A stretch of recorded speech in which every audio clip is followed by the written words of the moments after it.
as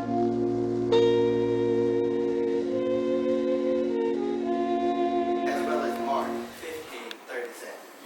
I'll start with John 19:30. When Jesus had received the wine, he said, "It is finished." Then he bowed his head and gave up his spirit. Mark 15:37.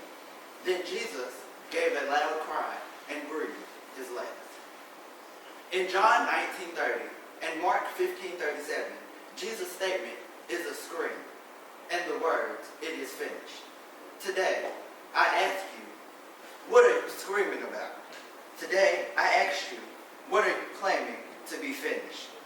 Similarly, on February 26, 2007, a young African-American man by the name of Trayvon Martin screamed, and then he said, "Help." Today, I ask, could he have been calling on Jesus? Could he have been proclaiming to the world that there is power in your scream? Today, I ask you, do you believe that there is power in your scream? Power to deliver, power to set free, power to heal, power to break change, power to give your situation to God. Do you believe that there is power in your scream? But then I still hear some of you saying, "Well, Mr. Preacher, I believe that there's power in my scream, but I don't see how there's power in your scream." What biblical evidence do you have?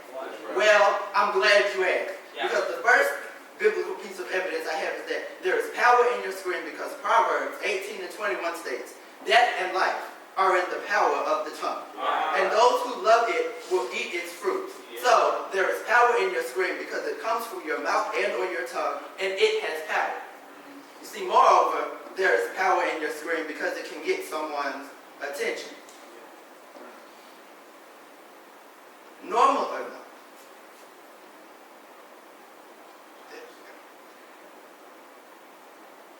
Moreover, there is power in your scream because it can get someone's attention. Normally, the person whose attention you are able to grab, is someone that can help you or someone who can guide you through your situation. You see, in the case of Jesus, when he screamed, he was able to reach God.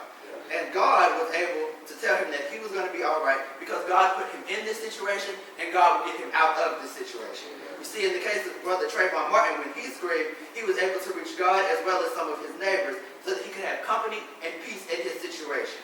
You see, the situation was supposed to be scary, but because he was surrounded with God and other people, the situation became less scary for him. There is power in your scream because it can give you comfort by connecting you to the divine. And then you see, when you scream, you are able to be connected to the divine. So if you will come with me to Mark 15:37, in this scripture you see that Jesus has been beaten and abused and is in extreme pain. Normally in this situation, a person's vocal cords would not be able to work. But for some odd reason, when God decided that he wanted to open his mouth and give a loud cry, a loud scream, his vocal cords were able to work. You see, God knew, and it was extremely obvious that God was connected to the divine. But not only is there power in your scream to be connected to the divine, but there is power in your scream to finish things. You see, in Jesus' case, when Jesus called on God, it was finished, and he gave the situation to God. So sometimes you have to scream so that God can know that you are giving your situation to him and putting it in his hands so that he's able to fix everything. That's what Trayvon did. That's what Jesus did. So why can't we do it today? Today I decree and I declare that we must stop screaming all of our problems to the world and start screaming our problems to God. I dare you to scream as a way of letting God know you are putting the situation in his hands. I dare you to scream today as a way of letting America know that strange fruit can speak. I dare you to scream today as a way of telling America that we are through with this injustice. We are putting it in God's hands and we are claiming victory. I dare you to scream today as a way of saying it is finished. You see, pain is finished. Racial profiling is finished. People just being evil is finished. You see, it is finished. But although it is finished, we cannot die just yet because we still have work to do. We must make sure that it is truly finished. We cannot die until we see a change. We must continue to work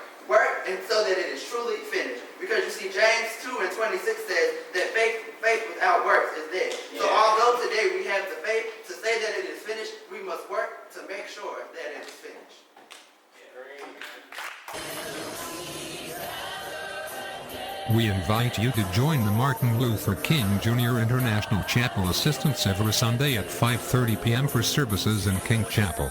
Gather with us on Thursdays at 5:30 p.m. for Theological Table Talk in the Lucian Tobin Library. Till we gather again, God be with you.